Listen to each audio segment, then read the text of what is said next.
ನಮ್ಮದು ಯಾವುದೇ ಅಭಿನಯ ಎಲ್ಲ ಸಂಗೀತ ಅಲ್ಲ, ಮಾತುಗಳು ಗಮನ ಇಟ್ಟು ಕೇಳಿದಾಗ ಅದು ತಲೆಗೆ ಹೊಕ್ಕು ಮನಕ್ಕೆ ಇಳಿದಾಗ ಮುಖದಲ್ಲಿ ನಗು ಮೂಡ್ತದೆ. ಸೊ ತಾವೆಲ್ಲ ಈ ಕಡೆನೇ ಶಾಲೆಯ ಮಕ್ಕಳಂತೆ ಮೇಷ್ಟ್ರ ಪಾಠ ಕೇಳಿದಾಗ ಮಾತ್ರ ನಗೋದಕ್ಕೆ ಸಾಧ್ಯ. ಇಲ್ಲಿರ್ತಕ್ಕಂಥ ಎಲ್ಲ ಹಿರಿಯರಿಗೂ ಅವರ ಪಾದ ಪದ್ಮಗಳಿಗೆ ನಾನು ಮಹಾಮನಿ ನಮಸ್ಕಾರ ಮಾಡ್ತಿದ್ದೇವೆ. ಎಲ್ಲ ಹಿರಿಯರಿಗೆ ಮಾತಾಡ್ತಿರೋದು ಇದೇ ಮೊದಲು. ನಾವು ಎಲ್ಲ ನಮಗಿಂತ ಹಿರಿಯರಿದ್ದೀರಿ, ನಮ್ಮ ತಂದೆ ವಯಸ್ಸಿನವರಿದ್ದೀರಿ, ಚಿಕ್ಕಪ್ಪಂದ್ರ ವಯಸ್ಸಿನವರಿದ್ದೀರಿ, ನಮ್ಮ ತಾಯಿ ವಯಸ್ಸಿನವರಿದ್ದೀರಿ. ಭಾಳ ಅಪರೂಪದ ಸಭೆ ಇದು. ಇಂಥ ಸಭೆಗಳು ನಾನು ಅಮೇರಿಕಕ್ಕೆ ಹೋದಾಗ ನೋಡ್ತಿದ್ದೆ. ಯಾಕಂದ್ರೆ ಅಲ್ಲಿ ಅಮೇರಿಕಾದಲ್ಲಿ ಯುವಕರಿಗೆ ಬಿಡುವಿರಲ್ಲ, ಅಪ್ಪ ಅಮ್ಮನ ಕಳಿಸ್ಬಿಡ್ತಿದ್ರು ಅವರು. ಹೀಗಾಗಿ ಅಮೇರಿಕಾದಲ್ಲಿ ಸುಮಾರು ಒಂದು 18-19 ಕಾರ್ಯಕ್ರಮಗಳ ನಾನು ಅಮೇರಿಕಾದ ಅನೇಕ ಭಾಗಗಳಲ್ಲಿ ಕೊಟ್ಟಾಗ ಅಲ್ಲಿ ಬರೀ ಹಿರಿಯರೇ ಬರ್ತಿದ್ರು. ಯಾಕೆ ಅಂತೆಲ್ಲ ನಮ್ಮ ಮಕ್ಕಳೆಲ್ಲ ಬ್ಯುಸಿ, ಅವ್ರು ಅಮೇರಿಕಕ್ಕೆ ಬಂದಿರೋದೇ ಬ್ಯುಸಿ ಆಗೋಕ್ಕೆ. ಸೊ ನಾವು ಅವ್ರನ್ನ ಬಿಟ್ಟಿರಲಾರ್ದೆ ಇಲ್ಲಿ ಬಂದಿದ್ದೀವಿ, ನಾವು ಖಾಲಿ ಇದ್ದೀವಿ, ಬರ್ತೀವಿ ಅಂತಿದ್ರು ಪಾಪ. ನಾನು ಹೇಳಿದೆ ಭಾಳ ಒಳ್ಳೆಯದು. ಹೀಗಾಗಿ ಪ್ರೌಢ ಹಾಸ್ಯ ಹೇಳಬೇಕು ಅಂತ ಹೇಳಿ ಆಗ ಪ್ರೌಢ ಹಾಸ್ಯ ಕಲ್ತಿದ್ದೆ ನಾನು ಅಮೇರಿಕಕ್ಕೆ ಹೋದ್ಮೇಲೆ. ಅದಾದಮೇಲೆ ಇಲ್ಲಿ ಬಂದು ಅನೇಕ ಕಾರ್ಯಕ್ರಮ ಆಗಲೇ ಮೇಡಮ್ ಅವರು ಭಾಳ ವಿಶಿಷ್ಟವಾದಂಥ ಪರಿಚಯ ಮಾಡಿಕೊಟ್ರು. ಅವ್ರ ಹೆಸರು ವೀಣಾ ಮೇಡಮ್. ಹಾಂ, ಅದು ನನಗೊಂದು ಪ್ರತಿ ಕೊಡಿ. ಆಮೇಲೆ ನನ್ನ ಬಯೋಡಾಟ ಬೇರೆ ಇದೆ, ಅವರು ಭಾಳ ವಿಶಿಷ್ಟವಾಗಿ ಅದು ನಾನು ಕೇಳಿರಲಿಲ್ಲ ನನ್ನ ಪರಿಚಯ ಇಷ್ಟು ಚೆನ್ನಾಗಿದೆ ಅಲ್ಲ ಅಂತ. ನಾವು ಬಯೋಡ ಹೆಸರು, ಊರು, ಹವ್ಯಾಸ ಇಷ್ಟೇ ಕೊಟ್ಬಿಡ್ತೀನಿ, ಅವ್ರು ಅಷ್ಟೇ ಓದ್ಬಿಡ್ತಾರೆ. ಇವರು ಅವರೇ ಬರೆದಿರುವಂಥ ಲೇಖನ ಆಗಿದ್ದರೆ ಅವ್ರಿಗೊಂದು ಚಪ್ಪಾಳೆ. ಭಾಳ ಚೆನ್ನಾಗಿ ಬರೆದಿದ್ದಾರೆ. ಸೊ ಬಸವರಾಜ ಮಹಾಮನಿ ಮೂಲತಃ ಗುಲ್ಬರ್ಗಾ ಜಿಲ್ಲೆಯ, ಈಗ ಯಾದಗಿರಿ ಜಿಲ್ಲೆಯ ಯಾದಗಿರಿಯಲ್ಲೇ ವಾಸ ಮಾಡ್ತಿರ್ತಕ್ಕಂಥವ್ರು. ಅವರು ನನ್ನ ಜೊತೆ ಈಗಾಗಲೇ 14 ವರ್ಷಗಳಿಂದ ನನ್ನ ಜೊತೆಗಿದ್ದಾರೆ. ನಾನು ಅವ್ರೂರಿಗೆ ಹೋದಾಗ ಅವರು ಇದೇ ಥರ ಕಾರ್ಯಕ್ರಮ ಆಯೋಜನೆ ಮಾಡಿದಂಥ ಆರ್ಗನೈಸರ್ ಅವರು. ನನ್ನ ಮಾತುಗಳನ್ನ ಕೇಳಿ ನಾನು ನಿಮ್ಮ ಜೊತೆ ಬರ್ತೀನಿ ಸರ್ ಅಂತಂದರು.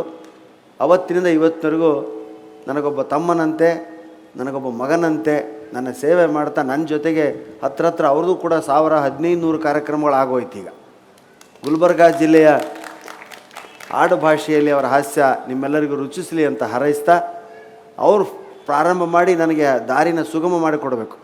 ಒಂಥರ ಬುಲ್ಡೋಜರ್ ಇದ್ದಂಗೆ ಅವರು, ಅಂದರೆ ಆಕಾರದಲ್ಲಲ್ಲ, ಮಾತಿನಲ್ಲಿ ಸಮತಟ್ಟು ಮಾಡಿಕೊಡ್ತಾರೆ ಸಭೆನ.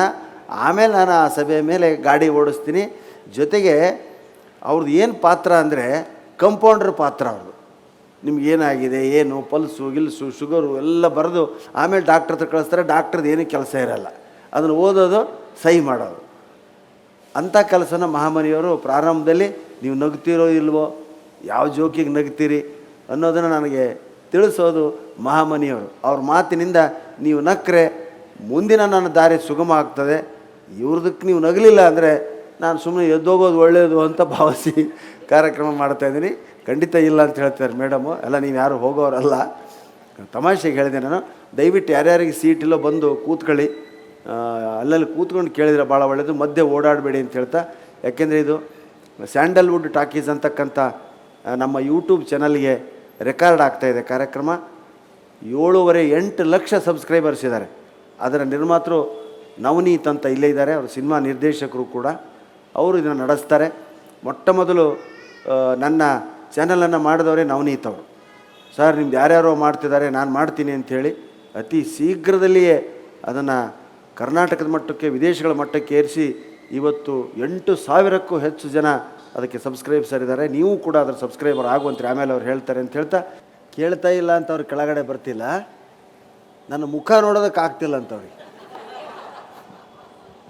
ಇದನ್ನು ನೆಗೆಟಿವ್ ಆಗಿ ತೊಗೋತಿರೋ ಪಾಸಿಟಿವ್ ಆಗಿ ತೊಗೋತಿರೋ ನಿಮಗೆ ಬಿಟ್ಟದ್ದು. ನೋಡಿ, ಮಾತಲ್ಲಿ ಎಷ್ಟು ವ್ಯತ್ಯಾಸ ಇರ್ತದೆ.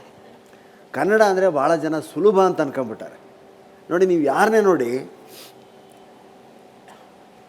ಆಂಧ್ರದವ್ರು ಬರಲಿ ತೆಲುಗಲ್ಲೇ ಮಾತಾಡ್ತಾರೆ ಇವತ್ತಿನವರೆಗೂ, ಹೌದಾ? ಮಹಾರಾಷ್ಟ್ರದವ್ರು ಬರಲಿ ಮರಾಠಿ ಹಿಂದಿಲೇ, ಕನ್ನಡ ನೈ ಆತ. ಯಾರನ್ನೇ ಕೇಳ್ರಿ ನೀವು ಬೆಂಗಳೂರಿನಲ್ಲಿ ಕನ್ನಡಿಗರೇ ಕಡಿಮೆ ಇದ್ವಿ, ಅವರೇ ಜಾಸ್ತಿ ಇದ್ದಾರೆ. ಯಾರನ್ನೇ ಕೇಳಿ ಕನ್ನಡ ನೈ ಆತ, ನಾವು ಅವ್ರ ಭಾಷೆಯನ್ನು ಕಲ್ತು ಬಿಡ್ತೀವಿ, ಹೌದಾ? ಕರ್ನಾಟಕದಲ್ಲಿ ಪ್ರತಿಯೊಬ್ಬರಿಗೂ ಮಿನಿಮಮ್ 4 ಭಾಷೆ ಬರ್ತದೆ: ಇಂಗ್ಲೀಷ್, ಹಿಂದಿ, ತೆಲುಗು, ತಮಿಳು. ಅದೇ ನೀವು ಬೇರೆ ರಾಜ್ಯಗಳಿಗೆ ಹೋಗ್ರಿ, ಕನ್ನಡ ಬರಲ್ಲ. ಯಾಕೆ? ಕನ್ನಡ ಅಷ್ಟು ಸುಲಭ ಅಲ್ಲ, ತಿಳ್ಕೊಳ್ಳಿ, ಕಲಿಯೋದು. ಬುದ್ಧಿವಂತರಿಗೆ ಮಾತ್ರ ಬರುವಂಥ ಭಾಷೆ ಕನ್ನಡ. ಒತ್ತು ಸರಿ ಮಾಡ್ತೀರಾ? ಸರಿಯಾಗಿದೆ? ಕರೆಕ್ಟಾ? ಹಲೋ. ಹಾಂ, ಬುದ್ಧಿವಂತರಿಗೆ ಮಾತ್ರ ಕನ್ನಡ ಅಂದರೆ ಸಣ್ಣ ಭಾಷೆ ಅಂತ ಅನ್ಕೋಬೇಡಿ ನೀವು. ನಿಮಗೆ ಕನ್ನಡ ಬರಲ್ವಾ, ಅಯ್ಯೋ ಪಾಪ ಅನ್ಬೇಡಿ. ಕನ್ನಡ ಬರಲ್ವಾ, ನೀವು ದಡ್ರು ಅಂತ ತಿಳ್ಕೊಳ್ಳಿ ಅಂತ ಹೇಳ್ರಿ ಅವ್ರಿಗೆ. ಇಲ್ಲಿ ಎಷ್ಟು ಸಮಾಸ, ವ್ಯಾಕರಣ, ದೀರ್ಘ ಸಂಧಿ, ಹ್ರಸ್ವ, ಅನುನಾಸಿಕ ಶಬ್ದ. ಇಂಗ್ಲೀಷ್ ಭಾಳ ಸುಲಭ. ಅದಕ್ಕೆ ಭಿಕ್ಷುಕರು ಕೂಡ ಇಂಗ್ಲೀಷ್ ಮಾತಾಡ್ತಾರೆ, ಸಾಮಾನ್ಯರು ಕೂಡ ಇಂಗ್ಲೀಷ್ ಮಾತಾಡ್ತಾರೆ. ಕನ್ನಡ ಮಾತಾಡ್ದೆ ಯಾಕಂದರೆ ಒತ್ತು ದೀರ್ಘ ಎಲ್ಲ ಅವಯವಗಳು ಅಂದರೆ ಮುಖದಲ್ಲಿ ಸರಿ ಇದ್ದರೆ ಮಾತ್ರ ಕನ್ನಡವನ್ನು ಆಡೋದಕ್ಕೆ ಸಾಧ್ಯ. ಅನುನಾಸಿಕ ಅಂತ ಮೂಗಿನಿಂದ ಆಡುವಂಥ ಕೆಲವು ಶಬ್ದಗಳಿರ್ತವೆ, ಇಂಗ್ಲೀಷೆಲ್ಲ ಆ ಥರ ಶಬ್ದಗಳಿಲ್ಲ. ಹೌದಾ? ಸಂಸ್ಕೃತ ಬಿಟ್ಟ ಮೇಲೆ ಅತ್ಯಂತ ಕ್ಲಿಷ್ಟವಾಗಿರ್ತಕ್ಕಂಥದ್ದು ಆ ಪರಿಸರದಲ್ಲಿಯೇ ಜನಿಸೋರಿಗೆ ಮಾತ್ರ ಬರುವಂಥ ಭಾಷೆ ಕನ್ನಡ.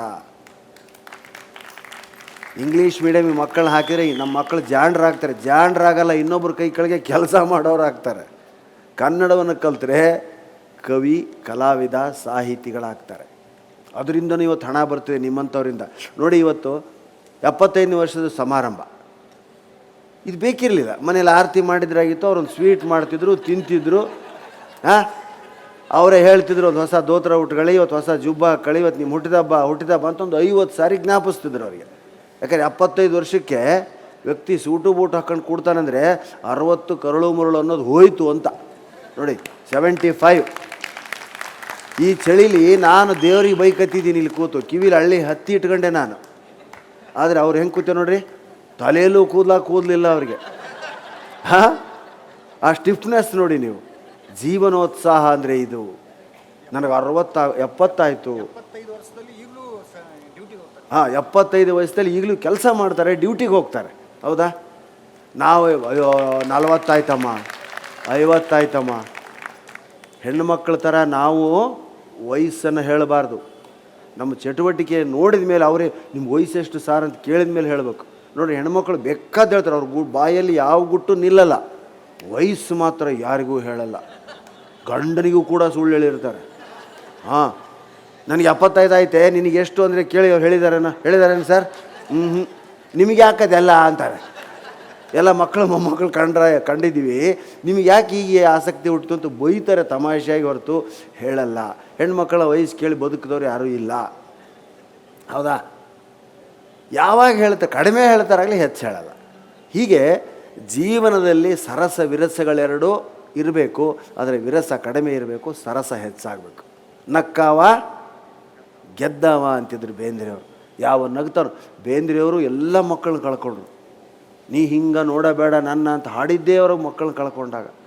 ಆ ಕವಿ ನೋವನ್ನು ನುಂಗಿ ಅದೆಷ್ಟು ಕಾವ್ಯವನ್ನು ಕೊಟ್ಟರು. ರಾಷ್ಟ್ರಕವಿ ಆದರು, ಜ್ಞಾನಪೀಠ.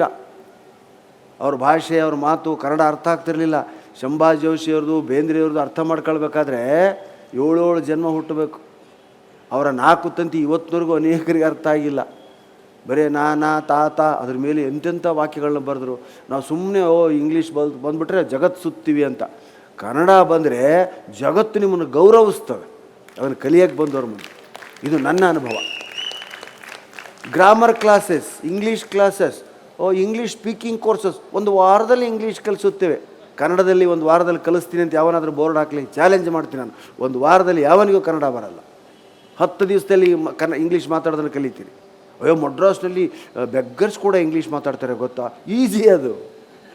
ಅಲ್ಲಿ ಒತ್ತು, ದೀರ್ಘ, ಕೊಂಬು, ಕಹಳೆ, ವ್ಯಂಜನ, ಅವರ್ಗೀಯ ವ್ಯಂಜನ ಏನು ಎಲ್ಲರದು ಇದೆಯಾ? ಸಿಂಪಲ್ ಗ್ರಾಮರ್ ಇಂಗ್ಲೀಷ್ದು. ಅದಕ್ಕೆ ಎಲ್ಲರೂ ಕಲಿತಾರೆ. ಕನ್ನಡ ಕಲಿತರೆ ಅದು ವಿಶೇಷವಾದಂಥ ಜ್ಞಾನ, ತಾಳ್ಮೆ. ಕನ್ನಡಿಗರಾಗಿದ್ದು ನಮ್ಮ ಭಾಗ್ಯ ಅಂತ ತಿಳ್ಕೊಳ್ಳಿ. ಯಾವತ್ತೂ ಹಿಂಜರಿಬೇಡಿ. ನಾವು ಕನ್ನಡಿಗರು, ನಾನು ಇಷ್ಟು ದೇಶಗಳನ್ನ ಅಡ್ಡಾಡಿದ್ರು, ಸರ್ ಕೊನೆಯಲ್ಲಿ ಒಂದು 10 ನಿಮಿಷ ಇಂಗ್ಲೀಷ್ ಮಾತಾಡ್ತೀರಾ? ಬರೋದಿಲ್ಲಪ್ಪ ಅಂತೀನಿ ನಾನು. ನಿಜವಾಗ್ಲೂ ಬರೋದಿಲ್ಲ ನನಗೆ. ಉಡ್ಡು ಶುಡ್ಡು ಎಲ್ಲಿ ಹಾಕ್ಬೇಕೋ ಗೊತ್ತಿಲ್ಲ. ಕುಡ್ಡು ಮತ್ತೇನವಲ್ಲ ಇವೆಲ್ಲ ಗೊತ್ತೇ ಇಲ್ಲ ನಮಗೆ. ಒಳ್ಳೇದಾಯ್ತು ಅಂತೀನಿ ನಾನು. ಕನ್ನಡದಲ್ಲೇ ಇವತ್ತು ತಿಂಗಳಿಗೆ 30 ದಿವಸದಲ್ಲಿ 27 ದಿವಸ ಕಾರ್ಯಕ್ರಮ ಕೊಡ್ತೀನಿ ನಾನು. ನನಗೆ ಬೇರೆ ಭಾಷೆ ಕಲಿತು ಏನು ಮಾಡಲಿ ನಾನು? ನೋಡಿ, ಇವತ್ತು ಏನು ಸಮಾರಂಭನ, ಮಾಮೂಲು ಸಮಾರಂಭ, ಒಂದು ಕೌಟುಂಬಿಕ ಸಮಾರಂಭಕ್ಕೆ ನಿಮ್ಮದು ಟಿ ವಿಲಿ ನೋಡಿದ್ದೀವಿ ಸರ್, ನಮ್ಮ ಕಾರ್ಯಕ್ರಮಕ್ಕೆ ನೀವೇ ಬರಬೇಕು ಅಂತ ಹಿರಿಯರು ಫೋನ್ ಮಾಡಿದಾಗ ಅದೆಷ್ಟು ರೋಮಾಂಚನಗೊಂಡ ಮಹಾಮನಿ. ನನಗೆ ಹೇಳಿದಾಗ ನನಗೆಷ್ಟು ಸಂತೋಷ ಆಯಿತು. ಇಂಥ ಹೋಟ್ಲಲ್ಲಿ ಇದನ್ನು ದೇವಸ್ಥಾನದಲ್ಲಿ ಮಾಡಬೇಕಾಗಿತ್ತು. ಭಾಳ ಚೆನ್ನಾಗಿರ್ತೈತಿ. ಹರಿಕತೆ ನಡೆದಂತೆ ಯಾರ್ಯಾರೋ ಬಂದುಬಿಡೋರು. ಹೌದಾ? ನಾನು ಇವತ್ತು 4,000 ಹತ್ರ ಕಾರ್ಯಕ್ರಮ ಕೊಟ್ಟಿದ್ದೀನಿ. ಎಲ್ಲವನ್ನೂ ಕನ್ನಡದಲ್ಲೇ ಕೊಟ್ಟಿದ್ದೀನಿ. ಇಂಗ್ಲೀಷ್ ಉಕ್ತಿಗಳನ್ನ ಹೇಳ್ತೀನಿ, ಹಿಂದಿ ಕೊಟೇಶನ್ಗಳನ್ನ ಹೇಳ್ತೀನಿ. ಆದರೆ ಅದರಲ್ಲೇ ಮಾತಾಡೋದು ಫ್ಲೂಯೆನ್ಸಿ ಇಲ್ಲ, ನನಗೆ ಬೇಕೂ ಇಲ್ಲ. ಆಗ 63 ವರ್ಷ ನನಗೀಗ ಅನಿಸುತ್ತೆ. ಯಾರಿಗಾದರೂ ನಾನು ಫಸ್ಟ್ ಕೇಳಬೇಕಾಗಿತ್ತು ನನಗೆ ಎಷ್ಟು ವರ್ಷ ಅಂತ. ಕೆಲವರು ಒಂದು 80 ಅದಾವನ್ರಿ ಅಂತಾರೆ. ಹಾಂ, ಹೌದಾ? ಉತ್ತರ ಕನ್ನಡ ಕಡೆ ಕೇಳಬಾರ್ದ್ರಿ ವಯಸ್ಸು. ಹಾಂ, ಆದರೆ ಗಂಡಸು ಹೆಮ್ಮೆಯಿಂದ ವಯಸ್ಸು ಹೇಳ್ಕೊತಾನೆ, ಹೆಣ್ಣುಮಕ್ಕಳು ಹೇಳ್ಕೊಳ್ಳಲ್ಲ. ಅಲ್ಲಿ ಹೇಳ್ಕೊಳ್ದಿದ್ರು ಗೊತ್ತಾಗುತ್ತೆ, ಆ ಮಾತು ಬೇರೆ. ಸೊ ಈಗ ನಾನು ವಿಷಯಕ್ಕೆ ಬರ್ತೀನಿ. ನಾನು ಹಾಸ್ಯಕ್ಕಿಂತ ಕೆಲವು ಮೆಸೇಜ್ಗಳನ್ನ ಕೊಡ್ತೀನಿ. ಈ ಮೊಬೈಲ್ನಲ್ಲಿ ಬರ್ತವೆ, ಇಷ್ಟು ಸುಂದರವಾಗಿರ್ತದೆ ಸರ್ ಕನ್ನಡದ ಮೆಸೇಜ್ಗಳು. ನಾನು ಅವನ್ನೆಲ್ಲ ನೋಟ್ಬುಕ್ಕಲ್ಲಿ ಬರೆದಿಟ್ಟಿದ್ದೀನಿ. ಬರೀ ಹಾಸ್ಯ ಹೇಳಿ ನೀವೆಲ್ಲ ನನ್ನ ಹಾಸ್ಯಗಳು ಕೇಳಿದವರೇ ಇದ್ದೀರಿ. ಆಮೇಲೆ ಮಾಮನಿ ಒಂದೆರಡು ಹೇಳು ಅಂತಾರೆ, ಅದನ್ನು ಹೇಳ್ತೀನಿ ನಾನು. ಏನು? ದೇವರ ಕೋಣೆಯಲ್ಲಿ ದೇವರ ಮುಂದೆ ದೀಪ ಉರಿತಿದ್ರೆ ಅದು ಏನು? ನೀವೇ ಹೇಳಿ. ದೇವರ ಕೋಣೆಯಲ್ಲಿ ದೇವರ ಮುಂದೆ ಸದಾ ನಂದಾದೀಪ ಉರಿದಿರುತ್ತೆ ಸರ್. ಇದರ ಅರ್ಥ ಏನು? ಇದು ಏನು ತೋರಿಸುತ್ತೆ? ಒಂದೆರಡು ಉತ್ತರ ಕೊಡಿ ಯಾರಾದ್ರು. ಮೈಕಿದ್ರೆ ಚೆನ್ನಾಗಿತ್ತು ನಿಮಗೆಲ್ಲ. ಒಂದೊಂದು. ಆ ಮನೆಯವರು ದೈವ ಭಕ್ತರು, ಯಾರೋ ಆಚಾರು ಭಟ್ರ ಮನೆಯವರು, ಇವೆಲ್ಲ ಕಾಮನ್ ವರ್ಡ್ ಅಲ್ವಾ? ಅವ್ರ ಮನೇಲಿ ಎಣ್ಣೆ ಜಾಸ್ತಿ ಇರಬೇಕು. ಅವ್ರ ಮನೇಲಿ ಪುರುಸೊತ್ತಾದವ್ರು ಯಾರೋ ದೀಪ ಹಚ್ತಿದ್ದಾರೆ. ಬರೀ ಇಂಥ ಉತ್ತರ ಬರ್ತದೆ. ಆದರೆ ವಿಡಂಬನೆ ಹಾಸ್ಯ ಅನ್ನೋದು ಹೇಗೆ ಅಂದರೆ, ದೇವರ ಕೋಣೆಯಲ್ಲಿ ದೇವರ ಮುಂದೆ ದೀಪ ಉರಿತಿದೆ ಅಂದರೆ ಅದು ದೇವರ ಪುಣ್ಯ. ಇದನ್ನು ಬೆಂಗಳೂರಿನ ಬೇರೆ ಕಾರ್ಯಕ್ರಮದಲ್ಲಿ ಹೇಳೋಕ್ಕೆ ಸಾಧ್ಯ ಇಲ್ಲ. ಯಾಕಂದ್ರೆ ಅಣ್ಣಮ್ಮಗಳಲ್ಲಿ ಈ ಥರದ ಸಾಹಿತ್ಯ ಅರ್ಥ ಮಾಡ್ಕೊಳ್ಳ. ಅದಕ್ಕೆ ಸ್ಪೆಷಲ್ ಹಾಸ್ಯ ಸಂಜೆ ನಿಮಗೆ ಯೂಟ್ಯೂಬ್ನಲ್ಲೂ ಯಾಕೆ ರೆಕಾರ್ಡ್ ಮಾಡ್ತಿದ್ದಾರೆ ಅಂದರೆ, ಕನ್ನಡ ಬರೀ ಜೋಕ್ ಹೇಳೋವಂಥದ್ದಲ್ಲ ಅನ್ನೋದಕ್ಕೆ ನಾನು ಇವತ್ತು ನಿಮ್ಮ ಮುಂದೆ ಹೇಳ್ತೀನಿ. ದಯವಿಟ್ಟು ಕ್ಷಮಿಸಿ. ಮಕ್ಕಳನ್ನು ಸರಿಯಾಗಿ ಬೆಳೆಸೋದು ಹೇಗೆ ಅಂತ ತಂದೆ ತಾಯಿ ಒಂದು ಪುಸ್ತಕ ತಂದರು. ಅದನ್ನು ಎಲ್ಲೋ ಕಾಣದಂತೆ ಇಟ್ಟರು. ಆದರೆ ಅವರ ಮಗ ಅದನ್ನು ಹೇಗೋ ಮಾಡಿ ಹುಡುಕಿ ಓದ್ಲಿಕ್ಕೆ ಶುರು ಮಾಡಿದ. ಅಮ್ಮ ಅಪ್ಪ ಕೇಳಿದ್ರು, ಏನೋ ಅದು ನೀನು ಯಾಕೆ ಓದ್ತಿದ್ಯಾ?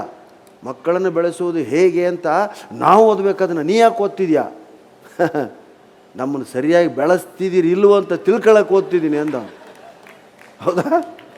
ಇದು ಈಗಿನ ಮಕ್ಕಳಿಗೆ ಚಾಣಾಕ್ಷತೆ. ಹಾಗೆ ಸತ್ಯಕ್ಕೆ ಸುಳ್ಳಿಗೂ ವ್ಯತ್ಯಾಸ ಏನು ಅಂತ ನಮ್ಮ ಬೀಚಿ ಗುರುಗಳಾಗಿರ್ತಕ್ಕಂಥವ್ರು ತಿಮ್ಮನನ್ನು ಕೇಳಿದರು. ಸತ್ಯಕ್ಕೂ ಸುಳ್ಳಿಗೂ ವ್ಯತ್ಯಾಸ ಏನು? ಆಗ ತಿಮ್ಮ ಎದ್ದು ನಿಂತು ಹೇಳ್ತಾನೆ, ನೀವು ಪಾಠ ಹೇಳ್ತೀರಿ ಇದು ಸತ್ಯ ಸರ್.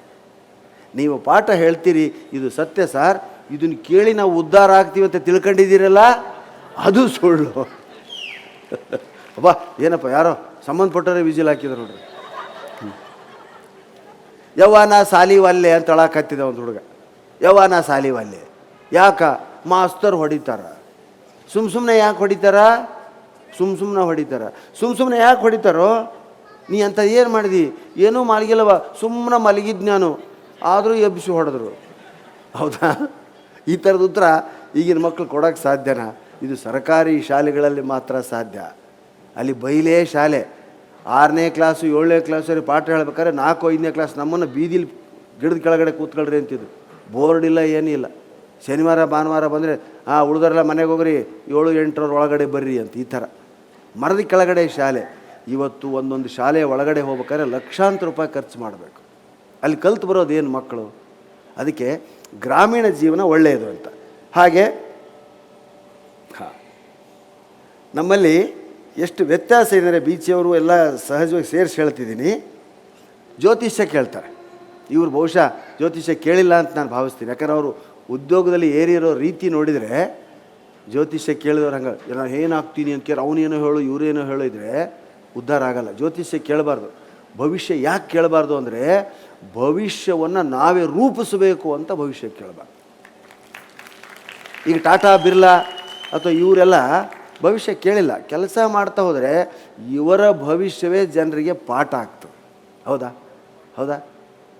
ನಾನು ಏನು ಮಾಡ್ತೀನಿ ಹೇಗೆ ಮಾಡ್ತೀನಿ ಅಂತ ಹೇಳೋದಕ್ಕಿಂತ ಸುಮ್ಮನೆ ನಾನು ನೋಡಪ್ಪ, ನಾನು ಏನು ಮಾಡ್ತೀನಿ ನೋಡಿ ಕಲಿ ಮಾಡಿ ತಿಳಿ ಅಂತ ಮಾಡ್ತಾರೆ. ಹಾಗೆ ಇದೆ. ಅದಕ್ಕೆ ಜ್ಯೋತಿಷಿಗಳು ಹೇಳ್ತಾರೆ, ಏನು ಬುಧ 11ನೇ ಮನೆಯಲ್ಲಿದ್ದಾನೆ ಹೇಳ್ತಿರ್ತಾರೆ. ಯಾವ ಬುಧನೋ ಅವನಿಗೆ ಅಲ್ಲಿ ಬಾಡಿಗೆ ಮನೆ ಸಿಕ್ತೋ, ರೆಂಟೆಡ್ಡೋ, ಅಥವಾ ಒತ್ತೆ ಹಾಕ್ಕೊಂಡಿರೋದು, ಇಲ್ಲೇನು ಭೋಗ್ಯಕ್ಕೆ ಅಂತಾರಲ್ಲ, ಇಲ್ಲೆಲ್ಲ ಬುಧ 11ನೇ ಮನೆಯಲ್ಲಿದ್ದಾನೆ, ಶನಿ 10ನೇ ಮನೆಯಲ್ಲಿದ್ದಾನೆ, ಶುಕ್ರ 2ನೇ ಮನೆಯಲ್ಲಿದ್ದಾನೆ ಎಂದು ಹೇಳುವ ಜ್ಯೋತಿಷಿಗಳು ಬಂಗಲೆಯಲ್ಲಿದ್ದಾರೆ. ಭವಿಷ್ಯ ಕೇಳುವ ನಾವು ಬಾಡಿಗೆ ಮನೆಯಲ್ಲಿದ್ದೇವೆ. ಹೌದಾ?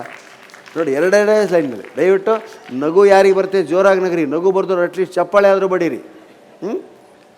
ಬೆಳಿಗ್ಗೆ ಬಲಕ್ಕೆ ಎದ್ದ ಎಡಕ್ಕೆ ಎದ್ದ. ತಾಯಿ ಅಂದ್ರದ್ದು ಏನೋ ಅವ್ರು ಎಬ್ಸ್ತಾರೆ, ರಾಮು ಶ್ರೀನಿವಾಸ ಹೇಳೋ ಬಲಗಡೆ ತಿರುಗಿ ಹೇಳೋ, ಎಲ್ಲ ಸುಳ್ಳು. ದೇಹಕ್ಕೆ ಬಲಗಡೆ ಎಡಗಡೆ ಅನ್ನೋದು ಇಲ್ಲವೇ ಇಲ್ಲ. ಬಲಗೈ ಕೆಲಸ ಬಲಗೈಗೆ, ಎಡಗೈ ಕೆಲಸ ಎಡಗೈಗೆ. ಬಲಗೈ ಮಂತ್ರಿ, ಎಡಗೈ ಪ್ರಜೆ. ಅವ್ರು ಏನು ಮಾಡ್ತಾರೋ ಅದ್ರ ವಿರುದ್ಧವಾಗಿ ಇವನು ಮಾಡೋದು. ಹೌದಾ?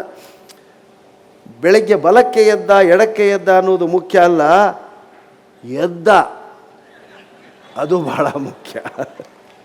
ದುಡ್ಡು ಬರುತ್ತೆ ಹೋಗುತ್ತೆ, ಆಸ್ತಿ ಬರುತ್ತೆ ಹೋಗುತ್ತೆ, ಕಷ್ಟ ಬರುತ್ತೆ ಹೋಗುತ್ತೆ. ದುಡ್ಡು ಬರುತ್ತೆ ಹೋಗುತ್ತೆ, ಆಸ್ತಿ ಬರುತ್ತೆ ಹೋಗುತ್ತೆ, ಕಷ್ಟ ಬರುತ್ತೆ ಹೋಗುತ್ತೆ. ಆದರೆ ಒಂದು ಬರುತ್ತೆ ಹೋಗಲ್ಲ. ಏನು? ಒಂದು ಹೋಗುತ್ತೆ ಬರಲ್ಲ. ಒಂದು ಬರುತ್ತೆ ಹೋಗಲ್ಲ ಹೊಟ್ಟೆ. ಒಂದು ಹೋಗುತ್ತೆ ಬರಲ್ಲ ಕೂದಲು. ಬೋಳು ತಲೆಯವ್ರ ಕೈ ಮೇಲೆ ತಲೆ ಮೇಲೆ ಕೈ ಆಡಿಸ್ಕೊಳ್ಳಿ, ಸಮಾಧಾನ ಆಗುತ್ತೆ. ಹೌದಾ? ನೋಡಿ, ಇವೆಲ್ಲ ವಾಟ್ಸಪ್ಗಳಲ್ಲಿ ಬಂದಂಥ ಮೆಸೇಜ್ಗಳು. ಈ ಥರದನ್ನು ಯಾರು ಓದಲ್ಲ, ಬರೀ ಟಕ ಟಕ ಟಕ ಟಕ ಸರಿಸ್ತಾ ಹೋಗ್ತೀವಿ. ನಿಮಗೆಲ್ಲ ಗೊತ್ತಿರುವಂತೆ ಅಷ್ಟಾವಧಾನ ಶತಾವಧಾನ ಅಂತ ಒಂದು ಕಾರ್ಯಕ್ರಮ ಇದೆ. ನೋಡಿದರೆ ಯಾರಾದರೂ ಹಿರಿಯರು? ಕಬ್ಬಿನಾಲೆ ವಸಂತ ಭಾರದ್ವಾಜ ಅವರು ಅಷ್ಟಾವಧಾನ, ಗಣೇಶ್ ಶತಾವಧಾನಿಗಳು. 3 ದಿವಸ ನಡೀತದ್ರಿ. ನಮ್ಮ ತಲೆ ಬುರುಡೆ ಒಳಗಡೆ ಹೋಗೋಕ್ಕೆ ಸಾಧ್ಯ ಇಲ್ಲ. ಅವರೆಲ್ಲ ದೇವಮಾನವರು. ಅದೆಂಥ ಜ್ಞಾಪಕ. ಕಂಪ್ಯೂಟರ್ ಅವ್ರ ಮುಂದೆ ಏನು ಮಾಡೋಕ್ಕಾಗಲ್ಲ, ಅಂಥ ಬುದ್ಧಿವಂತರು. ಅಷ್ಟಾವಧಾನ ಅಂತ ನಡೀತದೆ. 8 ಜನ ಹೀಗೆ ಕೂಡಿಸಿ. ಇಂಥ ಕಾರ್ಯಕ್ರಮಗಳಲ್ಲಿ ದಯವಿಟ್ಟು ನಾನು ಇವ್ರಿಗೆ ಹೇಳ್ತೀನಿ, ಅಂಥ ಕಾರ್ಯಕ್ರಮಗಳು ಮಾಡಬೇಕು ನೀವೆಲ್ಲ. ಅದ್ಭುತ ಅದು. 8 ಜನ ಕೂತ್ಕೋತಾರೆ, ಇಡೀ ದಿನ ನಡೀತದೆ. ಒಬ್ಬರೊಂದು ಪ್ರಶ್ನೆ ಕೇಳ್ತಾರೆ, ಅವ್ರಿಗೆ ಉತ್ತರ ಹೇಳಲ್ಲ. ಅವರೊಂದು ಪ್ರಶ್ನೆ ಕೇಳ್ತಾರೆ, ಅವ್ರಿಗೆ ಉತ್ತರ ಹೇಳಲ್ಲ. 8 ಜನ ಪ್ರಶ್ನೆ ಆಗುತ್ತೆ. ಒಂದು ರೌಂಡ್ ಆಯಿತು. 2ನೇ ರೌಂಡಿಗೆ ಮತ್ತೊಂದು ಪ್ರಶ್ನೆ ಕೇಳ್ತಾರೆ, ಆಗಲೂ ಉತ್ತರ ಹೇಳಲ್ಲ. 3ನೇ ರೌಂಡ್ಗೆ 8 24 ಪ್ರಶ್ನೆಗಳಾದವು. ಮಧ್ಯೆ ಮಧ್ಯೆ ಒಬ್ಬ ಗಂಟೆ ಬಾರಿಸ್ತಿರ್ತಾನೆ. ಮಧ್ಯೆ ಮಧ್ಯೆ ನಮ್ಮಂಥವ್ನು ಅಧಿಕ ಪ್ರಸಂಗಿ ಇರ್ತಾನೆ. ಅವನು ಯಾವುದೋ ಕೇಳಿದಾಗ ಇದ್ದಕ್ಕಿದ್ದಂತೆ ಯಾವುದೋ ಒಂದು ಸಂಸ್ಕೃತ ಶ್ಲೋಕ ಮಾಡಿ ಪಂಡಿತರೆ ಅಂತ ಯಾರೋ ಪಕ್ಕದಲ್ಲಿ ಕೇಳಿದಾಗ ಆಯಿತು ಅಂದಿರ್ತಾರೆ. ಇವರು ಪಕ್ಕದಲ್ಲಿ ಹೇಮಮಾಲಿನಿಗೆ ವಯಸ್ಸೆಷ್ಟು ಸಾರ್ ಅಂತ ಕೇಳ್ತಾನೆ. ಧರ್ಮೇಂದ್ರನಿಗೆ ಹೆಂಡ್ತೀರಿ ಎಷ್ಟು ಸಾರ್ ಅಂತ ಕೇಳ್ತಾನೆ. ಅದನ್ನು ಜ್ಞಾಪಕ ಇಟ್ಕೋಬೇಕು. ಅದ್ರ ಜೊತೆಗೆ ಅದನ್ನೆಲ್ಲ ಮಾಡಬೇಕು. ಇದ್ರ ಮಧ್ಯೆ ಒಬ್ಬ ಅಧಿಕ ಪ್ರಸಂಗಿ ಅಂತಿರ್ತಾನೆ ನಮ್ಮದ್ದು. ಅವನು ಸುಮ್ಮನೆ ದಾರಿ ತಪ್ಪಿಸೋದು. ಅಂಥವನು ಏನು ಕೇಳಿಬಿಟ್ಟ, ದೇವರನ್ನು ಎಲ್ಲದರಲ್ಲಿಯೂ ಕಾಣ್ತೀವಿ, ಪ್ರತಿಯೊಂದು ಅಕ್ಷರದಲ್ಲೂ ದೇವನಿದ್ದಾನೆ, ದೇವನನ್ನು ಸ್ತುತಿಸದೇ ಇರತಕ್ಕಂಥ ಪದವೇ ಇಲ್ಲ ಅಂದ್ಬಿಟ್ಟ. ಎದ್ದು ನಿಂತ ನಮ್ಮಂಥ ಅಧಿಕ ಪ್ರಸಂಗಿ. ಇಡ್ಲಿ, ವಡೆ, ಚಟ್ನಿ, ಸಾಂಬಾರು ಈ 4 ಬಳಸಿ ದೇವರು ಸ್ತುತಿ ಮಾಡಿ ಅಂದ. ಸಾಧ್ಯವಾ? ಇಡ್ಲಿ, ವಡೆ, ಚಟ್ನಿ, ಸಾಂಬಾರು ಇವು 4 ಬಳಸಿ ತಿನ್ನು ಅಂದಿದ್ರೆ ಸುಲಭವಾಗಿ ತಿಂದುಬಿಡ್ಬೋದು. ಇವನ್ನ ಬಳಸಿ ದೇವರ ಸ್ತುತಿ ಮಾಡಬೇಕು. ಸಾಧ್ಯ ಏನ್ರಿ ಯಾರಿಗಾದರೂ? ಮಾಡಿದ್ರೆ ಅವ್ರು ಗೊತ್ತಾ? ಅದು 3ನೇ 4ನೇ ರೌಂಡ್ನಲ್ಲಿ. ಅದರಲ್ಲಿ ಇಡ್ಲಿ, ವಡೆ, ಚಟ್ನಿ, ಸಾಂಬಾರು ಎಲ್ಲ ಬಂತು. ಏನದು? ಹೇ ಸಾಂಬಾರುದ್ರ ಚಟ್ಲಿ ನಾವು ನಿಟಿಲಿ ನೇತ್ರ, ನೀ ಎಲ್ಲೆಲ್ಲೂ ಇರು ವಡೆ, ನಾ ಕಾಲನ್ನು ಎಲ್ಲಿ ಇಡ್ಲಿ. ಹೇ ಸಾಂಬಾರುದ್ರ ಸಾಂಬಾರು ಬಂತು. ಚಟ್ಲಿ ನಾವು ನಿಟಿಲ್ ನೇತ್ರ ಚಟಣಿ ಬಂತು. ನೀ ಎಲ್ಲೆಲ್ಲಿ ಇರು ವಡೆ ಅನ್ನಲ್ಲಿ ವಡೆ ಬಂತು. ನಾ ಕಾಲನ್ನು ಎಲ್ಲಿ ಇಡ್ಲಿ ಅನ್ನಲ್ಲಿ ಇಡ್ಲಿ ಬಂತು. ನೋಡಿ ಎಂಥ ಚಮತ್ಕಾರ ಇದೆ ಕನ್ನಡದಲ್ಲಿ.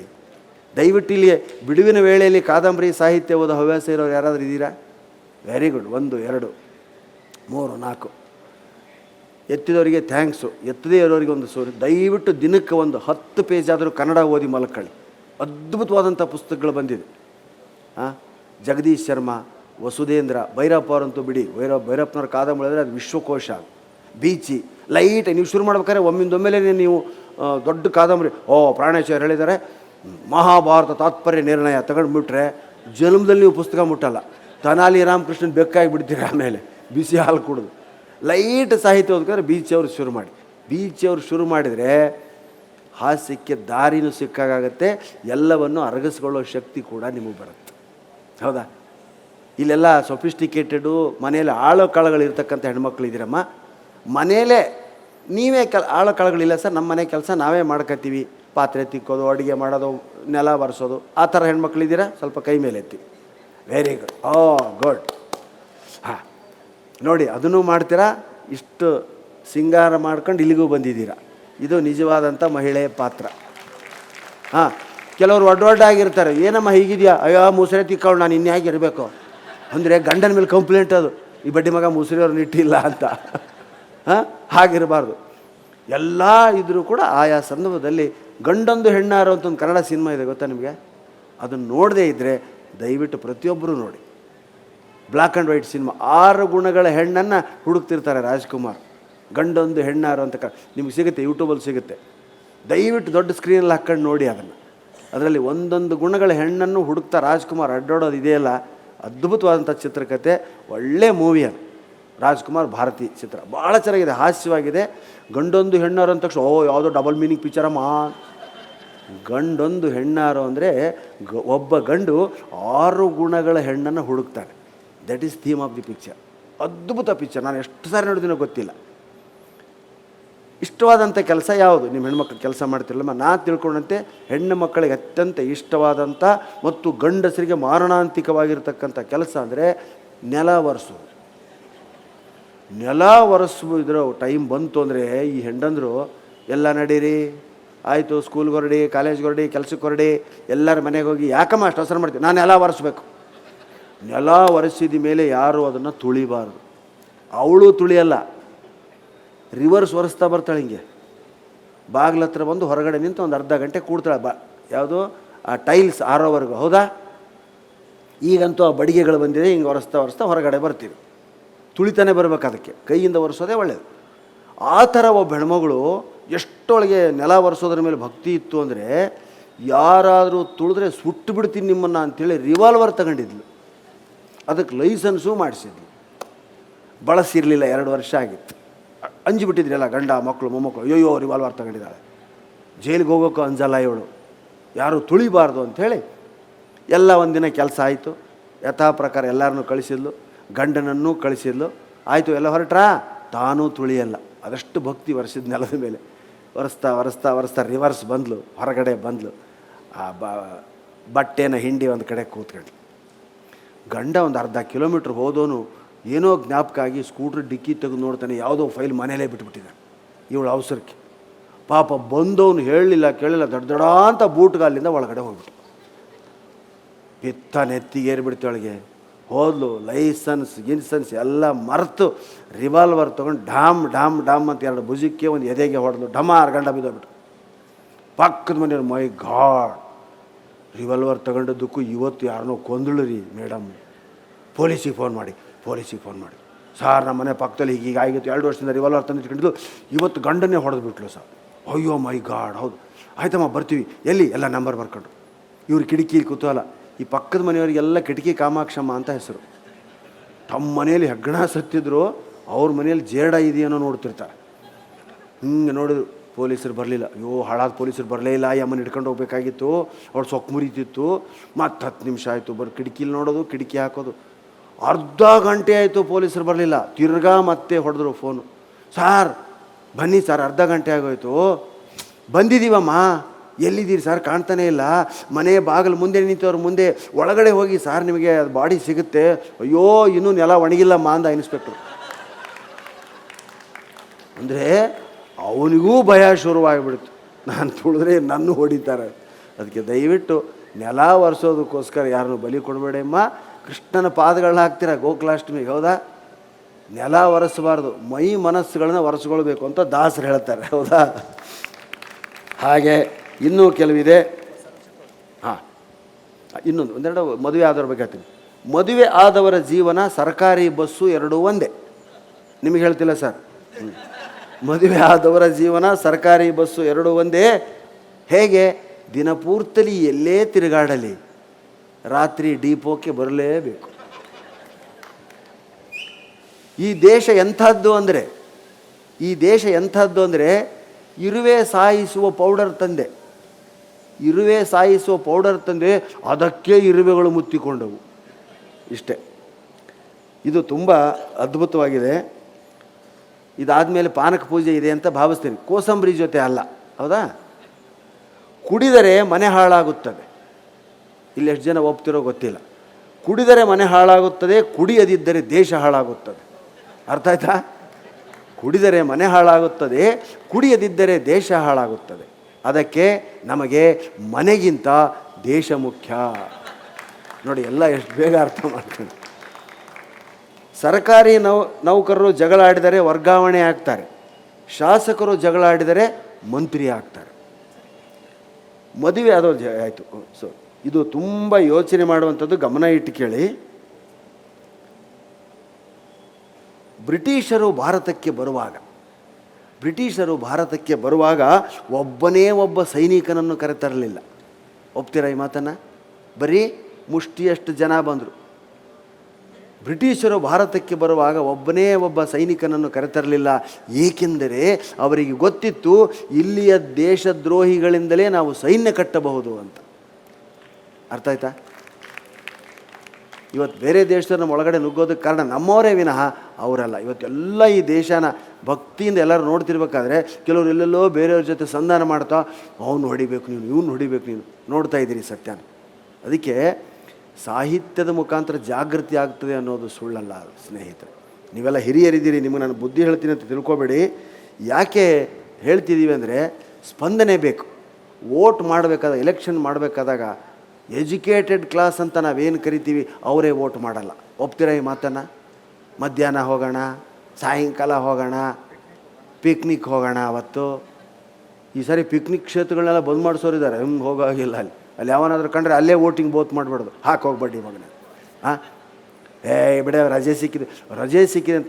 ಆದರೆ ದಡ್ರು, ಹಳ್ಳಿ ಗಮಾರರು ಅಂತ ಕರೆಯೋರು 70% ವೋಟಿಂಗ್ ಮಾಡ್ತಾರೆ, ಊರು ಬಿಟ್ಬಿಡ್ತಾರೆ. ಆಮೇಲೆ ಈ ವೋಟಿಂಗ್ ಕೆಲಸಕ್ಕೆ ಹೋಗಿರ್ತಾರಲ್ಲ ಸರ್ಕಾರಿ ನೌಕರು, ಅವರಲ್ಲೇ ಕೆಲವರು ವೋಟ್ ಹಾಕಲ್ಲ, ಅಲ್ಲೇ ಹಾಕ್ಬೋದಂತ ಅವ್ರು ಹಾಕಲ್ಲ. ಮತ್ತೆ ನಮ್ಮ ದೇಶ ಯಾಕೆ ಹೀಗಾಯ್ತು, ಆ ಪಾರ್ಟಿ ಯಾಕೆ ಸೋಲ್ತೋ, ಅವ್ರು ಯಾಕೆ ಸೋತ್ರೋ, ನೀನೇ ವೋಟ್ ಹಾಕಿಲ್ಲ. ಹೌದಾ? ಇಷ್ಟು ವರ್ಷ ಆಯಿತು ನೋಡಿ, 60%, 50%, 70%, 70% ವೋಟಿಂಗ್ ಸಾರ್ ಅಂತ. 100% ವೋಟಿಂಗ್ ಆದ ದಿನ ಈ ದೇಶದ ಚರಿತ್ರೆಯೇ ಬದಲಾಗುತ್ತೆ ಅಂತ ಹೇಳ್ತಾರೆ. ಅಷ್ಟು ಸೋಮಾರಿಗಳಾಗಿದ್ದೀವಿ ನಾವು. ದಯವಿಟ್ಟು ವಿದ್ಯಾವಂತರು ವೋಟ್ ಹಾಕಿ ಅಂತ ಹೇಳ್ತಾ, ಹಾಂ, ಈ ಕುಡುಕರಿಗೆ ಸರ್, ಅಂದರೆ ತೀರಾ ಚೀಪ್ ಕುಡುಕರಿಗೆ, ಸರ್ ಕುಡಿದ್ರೆ ನಾನು ಸ್ವರ್ಗಕ್ಕೆ ಹೋಗ್ತೀನಿ ನರಕಕ್ಕೆ ಹೋಗ್ತೀನಿ ಸರ್ ಅಂತ ಕೇಳಿದ ಒಬ್ಬ. ಖಂಡಿತ ನರಕಕ್ಕೆ ಹೋಗ್ತೀಯಾ? ಹೌದಾ ಸಾರ್, ಕುಡಿಯೋ ನಾನು ನರಕಕ್ಕೆ ಹೋಗ್ತೀನಿ. ಓಕೆ, ಆದರೆ ಈ ಹೆಂಡ ಮಾರ್ತಾನಲ್ಲ ಅವನು ನರಕಕ್ಕೆ ಹೋಗ್ತಾನೆ. ಮತ್ತು ಈ ಕಬಾಬು, ಚಿಕನ್ ಪೀಸ್ ಎಲ್ಲ ಕೊಡೋನು ಅವನು ನರಕಕ್ಕೆ ಹೋಗ್ತಾನೆ. ಚಿಪ್ಸು, ಶೇಂಗಾ, ನೆಲಗಡಲೆ ಬೀಜ, ಗೋಡಂಬಿ ಇವನ್ನೆಲ್ಲ ಕೊಡೋನು ಅವನು ನರಕಕ್ಕೆ ಹೋಗ್ತಾನೆ. ನೀರಿನ ಬಾಟ್ಲು ತಂದು ಕೊಡ್ತಾನಲ್ಲ ಸರ್, ಅವನು ನರಕಕ್ಕೆ ಹೋಗ್ತಾನೆ. ಅಯ್ಯೋ ಬಿಡಿ ಸರ್, ಹಾಗಾದ್ರೆ ನನಗಾದ್ರೂ ಯಾಕೆ ಸ್ವರ್ಗ ಬೇಕು? ಅವರೆಲ್ಲ ಇರೋದೇ ನನಗೆ ಸ್ವರ್ಗ. ಅಲ್ಲಿಗೆ ಬಂದ್ಬಿಟ್ಟು. ಹೌದಾ? ಹಾಂ, ಈಗ ಕುಡುಕರು ಅನ್ನೋ ಆಗಿಲ್ಲಂತೆ, ಮದ್ಯಪ್ರಿಯರು ಅನ್ಬೇಕಂತೆ. ನೋಟಿಸ್ ಕೊಟ್ಟಾರಂತೀಗ. ಕುಡುಕರನ್ನ ಕುಡುಕ ಅನ್ನೋಗಿಲ್ಲ, ಮದ್ಯಪ್ರಿಯರು. ನೋಡಿ ಎಂತೆಂಥ ಹೆಸರು ಬಯಸ್ತಾರೆ. ಹೌದಾ? ಈ ಹೆಸರುಗಳ ಬಗ್ಗೆನೇ ಬೇಕಾದಷ್ಟು ನಾವು ಮಾತಾಡ್ಬೋದು. ಹೌದಾ? ಹೀಗೆ ಇವೆಲ್ಲ ನಾನು ಹೇಳಿರ್ತಕ್ಕಂಥ ಮೆಸೇಜ್ಗಳು ಅಂತಂದರೆ, ತಿಳಿ ಸಾರು ಅಂದರೆ ಭಾಳ ಇಷ್ಟ ನಿಮಗಲ್ಲ? ತಿಳಿ ಸಾರು ಯಾಕೆ ಅದು ಬಂತು ಹೇಳಿ ನೋಡೋಣ. ತಿಳಿ ಸಾರಿನಲ್ಲಿ ಅದ್ಭುತವಾಗಿದ್ದ ಅರ್ಥ ಇದೆ ಅಂತ ಒಂದು ವಿಶ್ವೇಶ್ವರ ಭಟ್ರು ಒಂದು ಸಾರಿ ಬರೋದು. ಏನು? ಜೀವನ ಏನೆಂದು ತಿಳಿ, ಅದನ್ನು ಜನರಿಗೆ ಸಾರು, ಅದೇ ತಿಳಿ ಸಾರು. ನೋಡಿ ಎಷ್ಟು ಚೆನ್ನಾಗಿದೆ. ತಿಳಿ ಸಾರು ಅಂದ ತಕ್ಷಣ ನಂಗೆ ನೆನಪಾಯಿತು, ನೀವೆಲ್ಲ ಅಡುಗೆ ಮಾಡೋದ್ರಲ್ಲಿ ಪ್ರಸಿದ್ಧರು. ಹೆಣ್ಮಕ್ಳು ಅಡುಗೆ ಮಾಡ್ತೀರ, ಆದರೂ ಸೀರಿಯಲ್ ನೋಡ್ತೀರ. ಇವತ್ತು ಸೀರಿಯಲ್ ನೋಡೋಕ್ಕೆ ಬಿಟ್ಟು ಬಂದಿರೋರು ನನಗೆ ತುಂಬ ಸಂತೋಷ ಆಗಿದೆ. ಯಾವ ಸೀರಿಯಲ್ ಇರುತ್ತೋ ಇವತ್ತು ಗೊತ್ತಿಲ್ಲ, ಫೇಮಸ್ ಸೀರಿಯಲ್ ಯಾವುದೋ ಗೊತ್ತಿಲ್ಲ. ಆ ಸೀರಿಯಲ್ಗಳು ಮುಗಿಯೋದಿಲ್ಲ, ನಿಮಗೆ ಗೊತ್ತಿರ್ಬೋದು. ಎಂಡ್ಲೆಸ್ ಸೀರಿಯಲ್ಗಳು, 15 ದಿನ 20 ದಿವಸಕ್ಕೆ 21 ಸಿನಿಮಾ ಮುಗೀತದೆ. ಆದರೆ ಸೀರಿಯಲ್ಗಳು ಮುಗಿಯಲ್ಲ. ಯಾಕೆ? ಬೇಗ ತೋರಿಸಲ್ಲ ಅವರು. ಈಗ ಆ ಕೂದಲು ಹಿಂಗೆ ಬಿದ್ದಿರೋದನ್ನು ಇಷ್ಟು ಹಾಕೊಳ್ಳೋದು ಎಷ್ಟೊತ್ತು ಬೇಕಮ್ಮ ನಿಮಗೆ ಹೆಣ್ಮಕ್ಳಿಗೆ? ಝುಯ್ಕು ಅಂತಂದು ವಾರ ತೋರಿಸ್ತಾರೆ. ಹೌದಾ? ಗಂಡಸಿಂದ ಏನು ತೋರಿಸಲ್ಲ ಅವರು. ಇವನಿಗೇನು ಇಲ್ಲವೇ ಇಲ್ಲಲ್ಲ, ಸುಮ್ಮನೆ ಹಿಂಗೆ ಆ್ಯಪ್ ಮಾರಿ ಹಾಕ್ಕೊಂಡಿರೋದು. ಹಾಂ, ಹೌದಾ? ಟಿ ವಿಲಿ ಹೊಸ ರುಚಿ ಅಂತ ಬರುತ್ತೆ, ಅದನ್ನು ನೋಡಿ ಅಡುಗೆ ಮಾಡಿ ಗಂಡ ಮಕ್ಕಳಿಗೆ ಮನೆಯವ್ರಿಗೆ ಬಡಿಸ್ತವ್ರು ಇದ್ದೀರಾ ಯಾರಾದರೂ? ಸ್ವಲ್ಪ ಕೈ ಮೇಲೆ ಒಳ್ಳೆ ವೆರಿ ಗುಡ್. ಒಬ್ಬರು ತಾಯಿ ರೆಡಿ ಆದರು. ಮತ್ತು 2 ಗಂಡಸರು ಬೇಡ್ರ, ಹೆಣ್ಮಕ್ಳು ಹತ್ರಿ ನಾವು ಅಡುಗೆ ಮಾಡ್ತೀವಿ. ಹಾಂ, ಮತ್ತೆ ಯಾರು ಮಧ್ಯಾಹ್ನ ಹೊಸ ರುಚಿ ನೋಡಿ ಅಡುಗೆ ಮಾಡಿ ಗಂಡ ಮಕ್ಕಳಿಗೆ, ಇಡೀ ಕುಟುಂಬಕ್ಕೆ, ಹೊರಗಿಂದ ಬಂದಂಥ ಬಂಧುಗಳಿಗೆ ಬಡಿಸ್ತೋರಿದ್ದೀರಾ? ಇಬ್ಬರೇ ಇಷ್ಟು ಜನರಲ್ಲಿ ಕೇಳಿಸ್ತಾ ಇದೆಯಾ? ಟಿ ವಿ ನೋಡಿ ಅಡುಗೆ ಮಾಡಿದವ್ರು ಇಲ್ವ ಯಾರು ನೀವು? ಹೊಸ ರುಚಿ ನೋಡಿ ವೆರಿ ಗುಡ್. ಒಂದು 4 ಜನ ಸಿಕ್ಕರು. ಈ 4 ಜನ ಕೈ ಎತ್ತಿರಲ್ಲ, ಇವ್ರ ಮನೆಯವ್ರು ಏನಾದರೂ ಇದ್ದರೆ ಆ ಅಡುಗೆ ತಿಂದು ಬದುಕಿದವ್ರು ಇದ್ದೀರಾ ಯಾರಾದರೂ? ಅವೆಲ್ಲ ನೋಡಿ ಬದುಕೋರು ಇದ್ದೀನಿ ಅಂತ ಅಲ್ರಿ. ನಾನು ಒಂದು ಸಾರಿ ಏನು ಕಲಿಸ್ತಾರೆ ಅಂತ, ಅಡುಗೆಯನ್ನು ಯಾವಾಗಲೂ ಟಿ ವಿ ನೋಡಿ ಕಲಿಬಾರ್ದು, ಅತ್ತೆಯಿಂದ ಅಥವಾ ತಾಯಿಯಿಂದ ಕಲಿಬೇಕು. ತಾಯಿ ಮನೇಲಿದ್ದಾಗ ತಾಯಿಯಿಂದ ಕಲಿಬೇಕು, ಗಂಡನ ಮನೆಗೆ ಹೋದ್ಮೇಲೆ ಅತ್ತೆಯಿಂದ ಕಲಿಬೇಕು. ಗಂಡನಿಂದ ಕಲಿಯೋರು ಇದ್ದಾರೆ, ಆ ಮಾತು ಬೇರೆ. ಏನು ತೋರಿಸ್ತಾರೆ ಅಡುಗೆ? ಉತ್ತರ ಕರ್ನಾಟಕದ ಅಡುಗೆಗಳು ಬೆಂಗಳೂರಿಗೆ ಎಷ್ಟೋ ಗೊತ್ತಿಲ್ಲ, ಮಂಡಿಗೆ ಗೊತ್ತಿಲ್ಲ ಈ ಜನರಿಗೆ. ಹೌದಾ? ಇವ್ರಿಗೆ ತಿಳಿ ಸಾರು ಅನ್ನ, ಸ್ವಲ್ಪ ಸೊಪ್ಪಿನ ಪಲ್ಯ, ಈ ಥರ ಏನೋ ಹೇಳ್ತಾರೆ ಪಾಪ. ರೊಟ್ಟಿ ಗೊತ್ತಿಲ್ಲ. ನಾನು ಒಂದು ರೊಟ್ಟಿ ಮೇಳಕ್ಕೆ ಹೋಗಿದ್ದೆ, ನನ್ನ ಜೊತೆ ಶಿವಶಂಕರ್ ಅಂತ ಕೆಮಿಸ್ಟ್ರಿ ಲೆಕ್ಚರ್ ನನ್ನ ಫ್ರೆಂಡು. ಅವನು ನಾನು ತಟ್ಟೆ ಹಿಡ್ಕೊಂಡು ಬಡಿಸ್ತಾ ಹೋಗಿದ್ದೀವಿ. ಅವನಿಗೆ ರೊಟ್ಟಿ ಕೊಟ್ಟಾರ. ಅವನು ಆ ರೊಟ್ಟಿನೇ ತಟ್ಟೆ ಅಂತ ತಿಳ್ಕೊಂಡು ಎಲ್ಲ ಕಡೆ ಹೋಗಿ ಅದನ್ನ ಬಡಿಸ್ಕೊಂಬಂದ್ಬಿಟ್ಟ. ಅದರಲ್ಲೇ ಅನ್ನ, ಅದರಲ್ಲೇ ಸಾಂಬಾರು. ಏನೋ ಇದು ಅಂದೆ. ತಟ್ಟೆಲ್ಲ ಬಡ್ಡಿ ಮಗನೇ, ಅದು ನೀನು ಮುರ್ಕೊಂಡು ತಿನ್ಬೇಕಯ್ಯ ನೀನು. ಅಯ್ಯೋ ಒಳಗಡೆ ಚುಚ್ಚಲ್ವಾ ಅಂದ. ಇಡೀ ರೊಟ್ಟಿ ನುಂಗಬಾರ್ದು, ಅಗಿಬೇಕದನ್ನು. ಕಡೆಗೆ ಅವನಿಗೆ ಆ ರೊಟ್ಟಿ ಮುದ್ದೆ ಮಾಡಿ ಪಲ್ಯನೆಲ್ಲಾದ್ರೂ ಕಲಸಿ ತಿನ್ನಬೇಕಾದ್ರೆ ನಾನು ಹುಚ್ಚಿಬಿಟ್ಟೋಯ್ತು. ಹೌದಾ? ರೊಟ್ಟಿ ಇಲ್ಲೆಲ್ಲ ಜೋಳದ ರೊಟ್ಟಿ ತಿಂದು ಜನ ಇದ್ದೀರಿ. ಇಲ್ಲೂ ಕೂಡ ಅನೇಕ ಉತ್ತರ ಕರ್ನಾಟಕ ಖಾನಾವಳಿಗಳು ಬಂದು ಬೆಂಗಳೂರಿನಲ್ಲಿ ತುಂಬ ಡಿಮಾಂಡ್ ರೀ, ಕ್ಯೂ. ಬೆಂಗಳೂರವರೆಗೂ ರುಚಿ ಐತಿ. ಆದರೆ ಇವ್ರಿಗೆ ಖಾರ ಸರಿ ಇರಲ್ಲ. ನಮಗೆ ಖಾರ ತಿಂದು ಕಿವಿ ಮೂಗುಗಳಲ್ಲಿ ನೀರು ಬರದೇ ಇದ್ದರೆ ಊಟವೇ ಅಲ್ಲ ಅದು ಅಂತೀವಿ. ಇಲ್ಲಿ ಜನ ಲೈಟಾಗಿ ತಿಂತಾರೆ, ತುಂಬ ಭಯಸ್ಥರು, ಒಳ್ಳೆಯವರು, ಸೌಜನ್ಯ ಪ್ರಿಯರು. ಟಿ ವಿಲಿ ಅಡುಗೆ ಬರುತ್ತೆ, ಬನ್ನಿ ಹೊಸ ರುಚಿ ಕಲಿಯೋಣ. ನಾನು ಯಾರೋ ಹಿರಿಯರು, ನಮ್ಮ ಮೇಡಮ್ ಅಂತವ್ರು ಬಂದು ಅಡುಗೆ ಕಲಿಸ್ತಾರೆ ಅಂದರೆ ನೋಡ್ಬೋದಪ್ಪ. ಯಾರು ಬರ್ತಾರೆ ಅಂತ ಕಾದು ನೋಡಿದ್ರೆ ಬಂದವಳು 17.5 ವರ್ಷದ ಒಂದು ಹುಡುಗಿ, ಬಿಳಿ ಜಿರಳೆ ಥರ ಇದ್ದಾಳೆ. ಸ್ಲೀವ್ಲೆಸ್ ಬ್ಲೌಸು, ಹಣೆಯಲ್ಲಿ ಕುಂಕುಮ ಇಲ್ಲ, ಬಾಬು ಕಟ್ಟು ಇಷ್ಟಕ್ಕೆ ಕೂದಲಾಗಿ ಮಾಡ್ಕೊತಾಳೆ, ಕೊರಳಲ್ಲಿ ಏನೂ ಸರ ಇಲ್ಲ, ಫ್ರಾಕ್ ಹಾಕಿದ್ದಾಳೆ, ಟಿಂಗ್ ಟಿಂಗ್ ಟಿಂಗ್ ಅಂತ ಬಂದ್ಲು. ಇವಳು ಮಾಡಿ ತಿಂದರೆ ಸಾಕಾಗಿದೆ, ಇವಳು ಏನು ಕಲಿಸ್ಬೋದು ಅಂತ ನೋಡಿದೆ. ಪಕ್ಕದಲ್ಲಿರೋಳು 50,000 ರೇಷ್ಮೆ ಸೀರೆ ಉಟ್ಕೊಂಡ್ಬಂದಿದ್ದಾಳೆ. ಆ್ಯಂಕರ್, ಓ ಬನ್ನಿ ಮೇಡಮ್, ನಿಮ್ಮ ಹೆಸರೇನು? ನನ್ನ ಹೆಸರು ಶಾಲಿನಿ ಅಂತ. ಇಲ್ಲಿ ಯಾರಾದರೂ ಇದ್ದರೆ ನೀವಲ್ಲ, ಶಾಲಿನಿ ಅಂತ. ಓ ಹೇಳಿ ಮೇಡಮ್, ಇವತ್ತು ಇಂಥ ಒಂದು ಕಾರ್ಯಕ್ರಮ ಇದೆ, ಈ ಕಾರ್ಯಕ್ರಮದಲ್ಲಿ ಹೊಸ ರುಚಿ ಹೇಳ್ಕೊಡ್ಬೇಕು ಇವರಿಗೆಲ್ಲ, ಯಾವ ಅಡುಗೆ ಹೇಳ್ಕೊಡ್ತೀರಾ ಇವರಿಗೆಲ್ಲ? ನಾನು ಇವತ್ತು ಇವರಿಗೆಲ್ಲ ಸ್ಯಾಟಲೈಟಿಂದ ಬರಬೇಕು. ಹೇಳಿ ಮೇಡಮ್, ವೈಟ್ ರೈಸ್ ಮಾಡೋದು ಹೇಳ್ಕೊಡ್ತೀನಿ. ಮೈ ಗಾಡ್, ಎಂತ ಪಕ್ಕದಲ್ಲಿರೋಳು ವೈಟ್ ರೈಸಾ? ಆಶ್ಚರ್ಯ ಪಡ್ಬೇಕು ಅವರೆಲ್ಲ. ಓ ವೈಟ್ ರೈಸ್ ಮಾಡಬೇಕು, ಹೇಳಿ ಮೇಡಮ್ ವೈಟ್ ರೈಸ್ ಮಾಡಬೇಕಾದ್ರೆ ಏನು ಮಾಡಬೇಕು? ವೈಟ್ ರೈಸ್ ಮಾಡಬೇಕಾದ್ರೆ ಫಸ್ಟ್ ಸ್ಟೆಪ್ ಬಂದುಬಿಟ್ಟು ಕಿಚನ್ಗೆ ಹೋಗಬೇಕು. ಏನು ನಾವೆಲ್ಲ ಟೈಲೆಟ್ಗೆ ಹೋಗ್ತೀವ? ಓ ಕಿಚನ್ಗೆ ಹೋಗ್ಬೇಕಾ? ಪಕ್ಕದಲ್ಲಿ ಪಾಪ ಅಷ್ಟು ಆಶ್ಚರ್ಯ ಪಡಲೇಬೇಕು. ಕಿಚನ್ಗೆ ಹೋಗ್ಬೇಕು, ಎಸ್ ಕಿಚನ್ಗೆ ಹೋಗಲೇಬೇಕು, ಬೇರೆ ಕಡೆ ಮಾಡೋಕ್ಕಾಗಲ್ಲ ಅದನ್ನು. ಆಮೇಲೆ ಸೆಕೆಂಡ್ ಸ್ಟೆಪ್ ಬಂದುಬಿಟ್ಟು ಸ್ಟವ್ ಹಚ್ಚಬೇಕು. ಮೈ ಗಾಡ್, ಸ್ಟವ್ ಹಚ್ಚಬೇಕಾ? ಇಲ್ಲ ನಾವು ಮನೆಗೆ ಬೆಂಕಿ ಹಚ್ತಿದ್ವಿ. ಮನೆಗೆ ಬೆಂಕಿ ಹಚ್ಚಿ ಮಾಳಿಗೆ ಮೇಲೆ ಸ್ವಲ್ಪ ಕೆಂಡ ಹಾಕಿ ಅದ್ರ ಮೇಲೆ ಗಂಡನ ಕೂರಿಸಿ ಓ ಸ್ಟವ್ ಹಚ್ಚಬೇಕಾ? ಆಮೇಲೆ ಹಚ್ಚಿದ ಸ್ಟವ್ ಮೇಲೆ ಪಾತ್ರೆ ಇಡಬೇಕು. ಓ ನಾವು ಗಂಡ ಮಕ್ಕಳನ್ನೇ ಕೂರಿಸ್ತಾ ಇದ್ವಿ, ಅವ್ರ ಬಾಯಿ ಲೆಕ್ಕಿ ಹಾಕ್ತಿದ್ವಿ ನಾವು. ಓ ಹೌದಾ, ಸ್ಟವ್ ಹಚ್ಚಬೇಕು, ಅದ್ರ ಮೇಲೆ ಪಾತ್ರೆ. ಆಮೇಲೆ ಪಾತ್ರೆಯಲ್ಲಿ ವಾಟ್ರ್ ಪವರ್ ಮಾಡಬೇಕು, ಬಿಸ್ಲರಿ ವಾಟ್ರ್ ಆಗಬೇಕು. ಓ ಓಕೆ ಮೇಡಮ್. ಆಮೇಲೆ ವಾಟ್ರ್ ಬಾಯ್ಲ್ ಆಗಬೇಕು. ಎಲ್ಲಿವರೆಗೂ ಬಾಯ್ಲ್ ಆಗಬೇಕು ಮೇಡಮ್? ಬಬಲ್ಸ್ ಬರೋವರೆಗೂ ಬಾಯ್ಲ್ ಆಗಬೇಕು. ಓ ಬಬಲ್ಸ್ ಬರಬೇಕಾ? ಬಬಲ್ಸ್ ಅಂದ್ರೇನು? ಗುಳ್ಳೆ ಅಂತ ಹೇಳಬೇಡಿ. ನೀರಿಗೆ ಬಬಲ್ಸ್ ಬಂದರೆ ಅದಕ್ಕೆ ಯಾವ ಶಬ್ದ ಬಳಸ್ತಾರೆ? ರನ್ನನ ಗದಾ ಯುದ್ಧದಲ್ಲಿ ಪಂಪ ಬಳಸಿದಾನೆ ಆ ಶಬ್ದನ. ಅದು ಕನ್ನಡದ್ದೇ ಭಾಷೆ. ಹೇಗೆ ಕುದೀತದೆ ನೀರು? ಕೊತ ಕೊತ. ವೆರಿ ಗುಡ್, ಚಪ್ಪಾಳೆ ಅವ್ರಿಗೊಂದು. ಕೆಲವು ಕಡೆ ಕೊತ ಕಥ ಅಂತಾರೆ, ಕೆಲವು ಕಡೆ ಕಥ ಕಥ ಅಂತಾರೆ. ದುರ್ಯೋಧನ ನೋಡಿ ಭೀಮ ಕುದಿದಂತೆ ಕುದಿದನ್ನಂತ ಬರೀತಾನೆ ಪಂಪ. ಅನ್ನ ಹೇಗೆ ಕುದೀತದೆ ಅದು ಕಥ ಕಥ ಕೊತ ಕೊತ. ಬಬಲ್ಸ್ ಅಂದರೆ ಗುಳ್ಳೆಗಳು ಬರೋದು. ಓ ಮೇಡಮ್ ಬಬಲ್ಸ್ ಬರೋವರೆಗೂ ಬಾಯ್ಲ್ ಆಗಬೇಕು ವಾಟ್ರು. ಆಕೆ ಪ್ರಶ್ನೆ ಕೇಳ್ತಾಳೆ, ಮೇಡಮ್ ಎಷ್ಟು ಬಬಲ್ಸ್ ಬರ್ಬೋದು ಅಥವಾ ಬರಬೇಕು? ನಮ್ಮ ಮದರ್ ಕಾಲದಲ್ಲಿ 15 to 20 ಬಬಲ್ಸ್ ಬರ್ತಾಯಿತ್ತು. ಈಗ ಗ್ಯಾಸ್ ಸ್ಟವಿಂದ ಫ್ಲೇಮ್ ಕಡಿಮೆ ಇರೋದ್ರಿಂದ 8 to 10 ಬಬಲ್ಸ್ ಬಂದರೆ ಸಾಕು. Okay madam, thank you madam, ತುಂಬ ಸರಳವಾದ ಉಪಾಯ ಹೇಳಿದ್ರಿ. ಮೇಡಮ್ ಒಂದು ಕ್ವಶನ್, ಮತ್ತೆ ಏನು? ಬಬಲ್ಸ್ ಬರದೇ ಇದ್ದರೆ ಕೈ ಇಟ್ಟು ನೋಡಬೇಕು. ಆವಾಗಲೇ ಅಡ್ವರ್ಟೈಸ್ಮೆಂಟ್, ಸುಟ್ಟ ಗಾಯಕ್ಕೆ ಬಳಸಿ ಬರ್ನಾಲ್. ಆಮೇಲೆ ವೆಟ್ಟಾದ ರೈಸ್ ಇರುತ್ತಲ್ಲ, ಅದನ್ನು ಆ ಬಾಯ್ಲ್ಡ್ ವಾಟ್ರಲ್ಲಿ ಹಾಕಿ ಬಿಗ್ ಸ್ಪೂನ್ನಿಂದ right to left, left to right turn ಮಾಡಬೇಕು. ಇದಕ್ಕೇನಂತೀವಿ ನಮ್ಮ ಕನ್ನಡದಲ್ಲಿ? ಕೈ ಆಡಿಸ್ಬೇಕು. ಕೈ ಆಡಿಸ್ಬೇಕು ಅಂತ ಹೇಳಿದ್ರೆ ಕೈ ಆಡಿಸೋ ಪೈಕಿ ಇದ್ದಾರೆ, ಅದಕ್ಕೆ ಸ್ಪೂನ್ ಆಡಿಸ್ಬೇಕು ಅಂತ ಹೇಳ್ಬೇಕೀಗ. ಆಮೇಲೆ ಅದು ಪ್ಲೇಟ್ ಮುಚ್ಚಿದ್ರು, ಶಬ್ದ ಆಯಿತು, ಒಂದೆರಡು ಅಡ್ವರ್ಟೈಸ್ಮೆಂಟ್ ತೋರಿಸಿದ್ರು, ತೆಗೆದು ನೋಡ್ತಾರೆ ಫೆವಿಕಾಲ್ ಥರ ಆಗಿದೆ ಅನ್ನ. ಓ ಮೈ ಗಾಡ್, ಇದು ಲಿಕ್ವಿಡ್ ರೈಸ್ ಆಗೋಯ್ತು. ಏನು ಮಾಡಬೇಕು? ಗಂಡ ಬರೋದ್ರೊಳಗಡೆ ಇದನ್ನ ಚರಂಡಿಗೆ ಚೆಲ್ಲಬೇಕು. ಯಾಕೆ 70 ರೂಪಾಯಿ kg ಅಕ್ಕಿ, ಒಂದು ತಲೆ ಕೆಟ್ಟು ಹೋಗ್ತದೆ ಪಾಪ, ಹೌದಾ? ಆಮೇಲೆ ಮತ್ತೆ ಬೇರೆ ಅನ್ನ ಮಾಡ್ಕೊಂಡ್ರು, ಏನು ಸ್ವಿಗ್ಗಿ ಡಿಗ್ಗಿ ಬಿಗ್ಗಿ ಅಂತೆಲ್ಲ ಇದೆಯಲ್ಲ, ಅದರಿಂದ ತರಿಸ್ಕೊಂಡು ಅದನ್ನೆಲ್ಲ ಪ್ಲೇಟಲ್ಲಿ ಹಾಕ್ಕೊಂಡು ಟಿ ವಿ ನೋಡ್ತಾ ಊಟ ಮಾಡ್ತಾರೆ.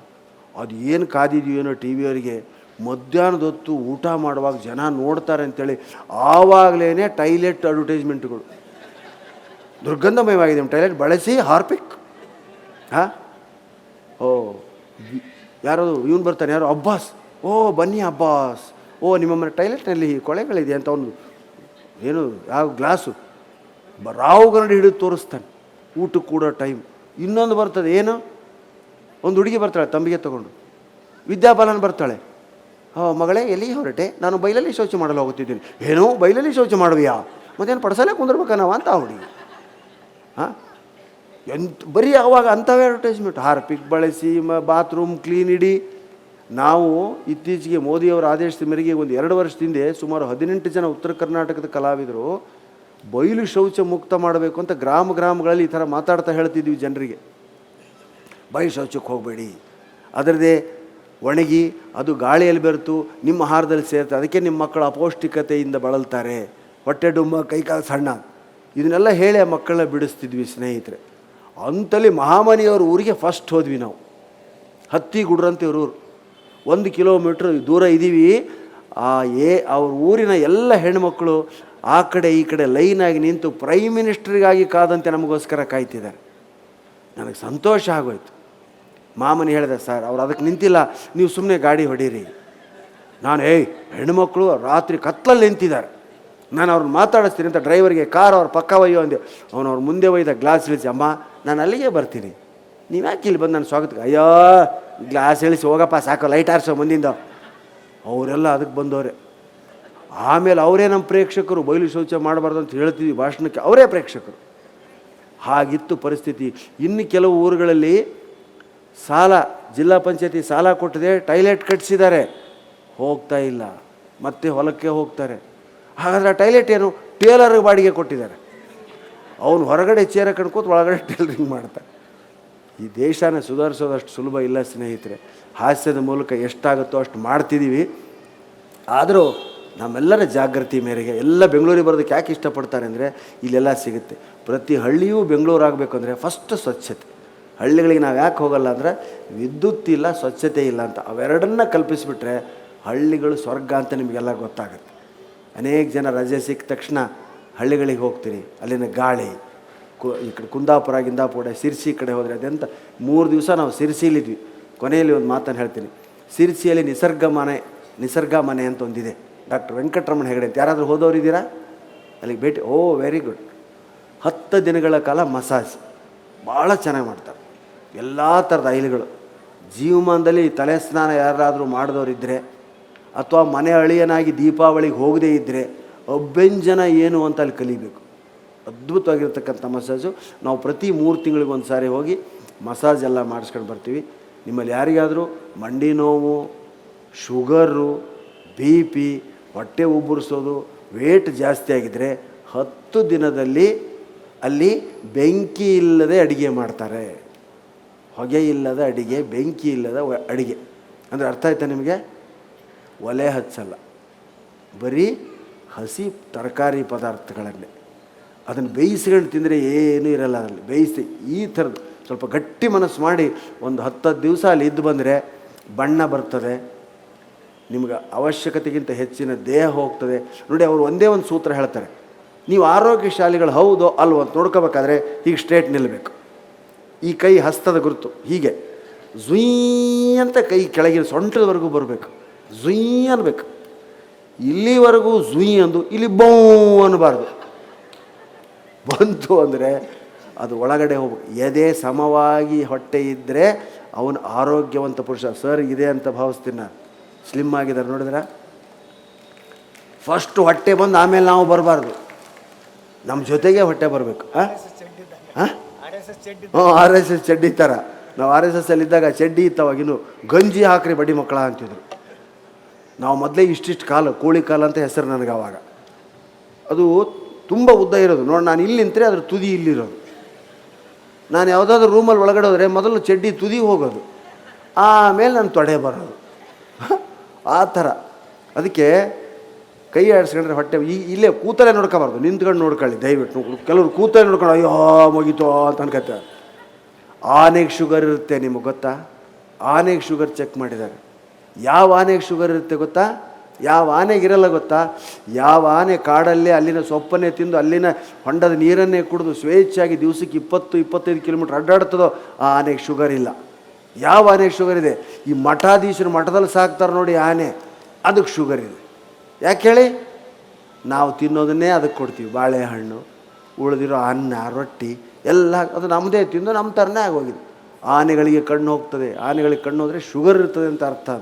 ಹೀಗೆ ವಿಶಿಷ್ಟವಾದಂಥ ವೈಚಿತ್ರ್ಯಗಳನ್ನ ನಾವು ಆಸ್ಪತ್ರೆಯಲ್ಲಿ ಕಂಡ್ವಿ, ಅಲ್ಲಿ ಲೆಕ್ಚರಲ್ಲಿ ಕಂಡು. ಮೊನ್ನೆ 3 ದಿವಸ ಈ ರೀತಿ ಕಾರ್ಯಕ್ರಮನ ಅಲ್ಲೇ ಕೊಟ್ಟಿವಿ ನಾವು. ಅಲ್ಲಿ ಪ್ರತಿ ದಿವಸ ಸುಮಾರು 100-150 ಜನ ಚಿಕಿತ್ಸೆ ತೊಗೋತಾರೆ. 1-2 ದಿನ ಗಾಬರಿಯಾಗಿ ಬಿಡ್ತೀರ. ಅನ್ನ ಸಾಂಬಾರು ಬರೀ ಕನಸುಗಳು, ಮನೆ ಅಡಿಗೆದೇ ಬೀಳ್ತವೆ. ಈಗ ಹೋಗಿ ಬಂದವ್ರನ್ನ ಕೇಳ್ರಿ ನೀವು, ಬರೀ ಹಪ್ಪಳ ತಿಂದಂಗೆ, ಹುಳಿ ಅನ್ನ, ಈರುಳ್ಳಿ ಹುಳಿ ಅನ್ನ, ಕುಂಬಳಕಾಯಿ ಹುಳಿ ಅನ್ನ ಕಲಸ್ಕೊಂಡು ಉಂಡಂಗೆ ಕನಸು ಬೀಳ್ತಾವೆ. ಒಂದು 10 ದಿವಸ ಸಹಿಸ್ಕೊಂಡು ಅಲ್ಲಿ ಏನು ಕೊಡ್ತಾರೋ ತಿಂದು ಅವ್ರು ಏನು ಮಾಡ್ತಾರೋ ಅದು ಮಾಡಿದರೆ ನೀವು ಆರೋಗ್ಯಶಾಲಿಗಳಾಗಿ ಬರ್ತೀರಿ, ದೇಹ ಶುದ್ಧಿ ಆಗ್ತದೆ ಅಂತ ಹೇಳ್ತಾ, ಭಾಳಷ್ಟು ಜನ ನಮ್ಮ ಮಾತುಗಳನ್ನ ಕೇಳಿದ್ರು ಕೂಡ ಮತ್ತೆ ಇವತ್ತು ಕೇಳಿದ್ರಿ. ಇಂಥ ಒಂದು ಅಪರೂಪದ ಕಾರ್ಯಕ್ರಮಕ್ಕೆ ನಿಜವಾಗ್ಲೂ ಹೇಳಿದರೆ ನಮ್ಮನ್ನು ಇಳಿಸಿರ್ತಾರಲ್ಲ ಆ ರೂಮ್ಗೆ ಇಷ್ಟು ಜನ ಬಂದು ಮಾತಾಡಿಸ್ತಾರೆ ನಮ್ಮನ್ನು. ಅಂದರೆ ಅಲ್ಲಿ ಹೋದರೆ ಸಾವಿರಾರು ಜನ, ಅತಿ ಹೆಚ್ಚು ಜನಸಂಖ್ಯೆ ಇರ್ತಕ್ಕಂಥ 25,000 30,000 ಎಲ್ಲೆಲ್ಲಿ ಇರ್ತಾರೋ ಕಾಣಲ್ಲ ಅಂಥ ಸಭೆಯಲ್ಲಿ ಮಾತಾಡಿದವ್ರು ನಾವು.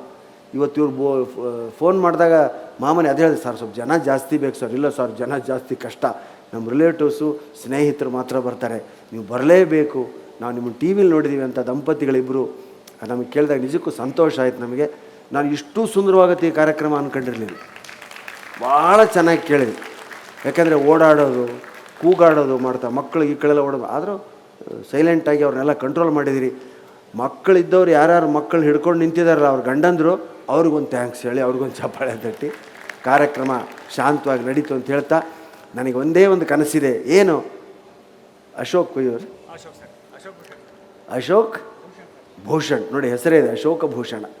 ನನಗೆ ಒಂದೇ ಒಂದು ಕನಸು ಮತ್ತೊಂದು ಪ್ರತಿಜ್ಞೆ, ಇವರ 100ನೇ ವರ್ಷದ ಕಾರ್ಯಕ್ರಮನೂ ಇಲ್ಲೇ ಮಾಡಬೇಕು, ನಾನು ಮಾಮನಿ ಬರಬೇಕಾಗುತ್ತೆ. ಅವರಿಗೆ ಹರಸೋ ಅಷ್ಟು ದೊಡ್ಡವನು, ಆಶೀರ್ವಾದ ದೊಡ್ಡವನಲ್ಲ, ನನ್ನ ಕನಸಿದು ಅವರ ಶತಾಯುಷಿಗಳಾಗಬೇಕು. 75ನೇ ವಯಸ್ಸಿಗೆ ಒಂದು ಸಾಹಿತ್ಯಿಕ ಭಾಷಣ ಕೇಳಬೇಕು, ಒಂದು ನಗುವಿನ ಕಾರ್ಯಕ್ರಮನ ನನ್ನ ಸ್ನೇಹಿತರಿಗೆ ಬಂಧುಗಳಿಗೆ ಏರ್ಪಡಿಸ್ಬೇಕು ಅನ್ನೋ ಉತ್ಸಾಹ ಇದೆಯಲ್ಲ, ಈ ಉತ್ಸಾಹ ಅವ್ರನ್ನ ಶತಾಯುಷಿಗಳನ್ನಾಗಿ ಮಾಡ್ತದೆ. ಅವಾಗ ಮತ್ತೆ ನಾವು ಸೇರೋಣ ಅಂತ ಹೇಳ್ತಾ ನನ್ನ ಮಾತಿಗೆ ಮಂಗಳ ಹಾಡ್ತೇನೆ. ಮತ್ತೊಮ್ಮೆ ಭೂಷಣ್ ಅವರಿಗೆ ಹೃತ್ಪೂರ್ವಕ ಹುಟ್ಟುಹಬ್ಬದ ಶುಭಾಶಯಗಳ ಕೊರತ ಮಾತಿಗೆ ಮಂಗಳ ಹಾಡ್ತೇನೆ. ಜೈ ಹಿಂದ್, ಜೈ ಕರ್ನಾಟಕ.